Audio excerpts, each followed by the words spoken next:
پتہ ہے حضور نے کیا فرمایا؟ محبوب فرمانے لگے تین کام کرو ایماندار ہونے کا ذائقہ نصیب ہوگا۔ ایک ہوتا ہے کھانا، ایک ہوتا ہے مزیدار کھانا، ایک ہوتا ہے مومن۔ ایک وہ مومن ہوتا ہے جسے مومن ہو جانے کا مزہ آئے، مزہ آ گیا بھائی مومن ہونے کا۔ کریم فرمانے لگے تین کام کرو تمہیں مومن ہونے کا مزہ آئے گا۔ تین کام کرو۔ یا رسول اللہ کون سے؟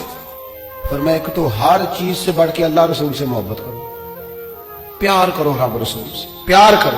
یہاں حضور نے یہ نہیں فرمایا نماز پڑھو، یہ نہیں فرمایا روزہ رکھو، یہ نہیں فرمایا حج کرو، خیرات کرو۔ وہ کام بھی اپنی جگہ پہ بڑے ضروری ہیں، وہ بھی فرض عین ہیں، ان کے بغیر بھی ایک منٹ کے لیے گزارا نہیں۔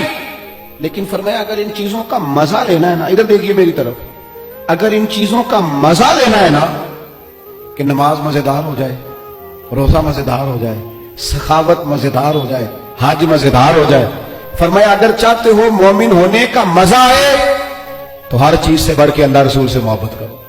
یہ بخاری مسلم دونوں میں موجود ہے۔ اور فرمایا دوسرا کام یہ کرو کہ جس سے بھی محبت کرو نا اللہ رسول کے لیے کرو، چھوڑ دو ذاتی لالچ، چھوڑ دو ایک منٹ کے لیے بھی اپنا ذاتی نہ، فقط اللہ رسول کے لیے، فقط رضا الہی کے لیے محبت کرو۔ اور تیسرا حضور فرماتے ہیں مسلمان ہونے کے بعد، کلمہ پڑھنے کے بعد کفر کی طرف جانا اتنا ناپسند کرو جتنا آدمی آگ میں جانا ناپسند کرتا ہے۔